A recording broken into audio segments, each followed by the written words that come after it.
Malinaw po dito na kasi si PBBM o nga pala naalala ko, si PBBM may minensyong gano'n. Bakit ni so ito si Bato ngayon nagpaparinig po kay Pangulong Bongbong Marcos, 'di ba? Bakit ito nasabi ni Pangulong Bongbong Marcos dito sa PDP laban na 'to? Bakit po?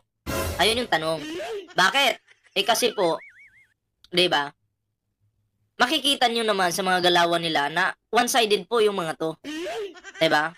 Pinoprotektahan po nila yung totoong nagpahirap sa ating bansa. Maliwanag po 'yan, 'di ba? Pinoprotektahan po nila ano, yung pamilyang Duterte. Imbes na ang bansa, ang mga Pilipino, ang dapat unahin, inuuna po ang isang pamilya. Sa isang pamilya po sila naglilingkod, hindi po sa mga Pilipino. 'Di ba? Kaya kung titingnan niyo parang walang kwenta itong PDP laban na 'to. Anong mapapala natin diyan sa PDP laban na 'yan? Kapag 'yan ay nanalo, anong anong magagawa ng mga 'yan? 'Di ba? Katulad ni Bato, oh, senador 'yan. Diyan sa Senado, anong ginawa niya? Ang gusto nga niya, imbestigahan daw niya yung sarili niya, eh. Tama ba 'yon? Bilang isang senador, ikaw yung pinagdududahan, tapos ikaw mag-iimbestiga sa sarili mo? O di, para kang nagbebenta lang ng suka.